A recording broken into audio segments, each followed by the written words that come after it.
Hi friends, welcome to our channel. ఈరోజు మన recipe వచ్చేసి ఏమాత్రం చేదు లేకుండా ఎంతో టేస్టీగా ఉండే కాకరకాయ ఫ్రై అనేది ఎలా చేసుకుంటామో చూపిస్తాను. దీనికోసం ఒక హాఫ్ కేజీ కాకరకాయ తీసుకొని ఇలా కట్ చేసి పెట్టుకోవాలి. ఈ కాకరకాయల్ని మనం స్ట్రీమ్ పైన ఉడికించుకోవాలి.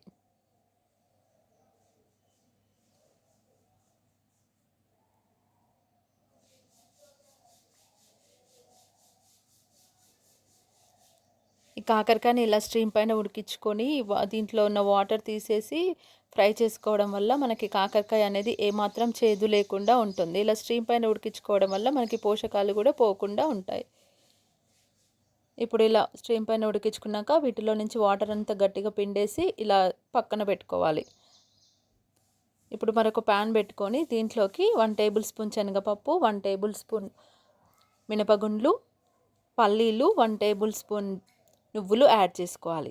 వీటన్నిటిని కూడా డ్రై రోస్ట్ చేసుకోవాలి.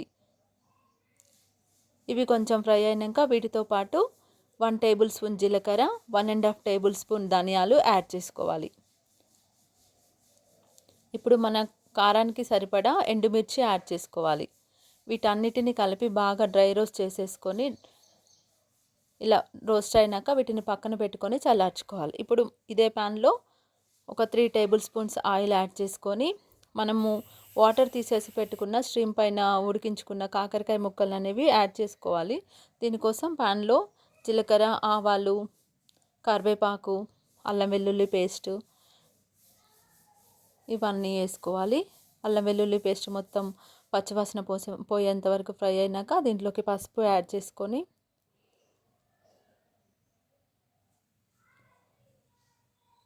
దీంట్లోకి మనము ఉడికించి పెట్టుకున్నటువంటి కాకరకాయ ముక్కల్ని యాడ్ చేసుకోవాలి. ఇందులో ఆనియన్స్ వేయొద్దు. ఆనియన్స్ వేస్తే మనకి స్టోర్ ఎక్కువ రోజులు ఉండదు. ఆనియన్స్ వేయకపోతే ఈ ఫ్రై మనకు మిగిలినా కూడా చాలా బాగుంటుంది. 2-3 డేస్ వరకు కూడా మిగిలిన తినొచ్చు. ఇలా ఫ్రై అవుతున్నప్పుడు ఈ కాకరకాయ ముక్కల్లోకి సాల్ట్ కూడా యాడ్ చేసుకోవాలి. సాల్ట్ నుంచి మనకి వాటర్ వచ్చేస్తుంది కాబట్టి ముందే సాల్ట్ యాడ్ చేసుకుంటే ఆ వాటర్తో ఇవన్నీ మంచిగా మగ్గిపోతాయి. ఇట్లా కలుపుకుంటూ బాగా మంచిగా ఫ్రై అయ్యేంత వరకు ఫ్రై చేసుకున్నాక వీటిల్లోకి మనము ఇందాక వేయించి పెట్టుకున్నటువంటి పప్పుల పొడిని యాడ్ చేసుకోవాలి. ఈ పప్పుల పొడి యాడ్ చేసుకోవడం వల్ల కాకరకాయకైతే మనకి మరింత టేస్టీ వస్తుంది. మనం అన్నంలో కలుపుకొని తినేటప్పుడు ఆ పప్పుల పొడి తగులుతుంటే చాలా అంటే చాలా కమ్మగా ఉంటుంది. ఈ రెసిపీ అయితే తప్పకుండా ట్రై చేయండి. ట్రై చేసి మీకు ఎలా కుదిరిందనేది కామెంట్ చేయండి.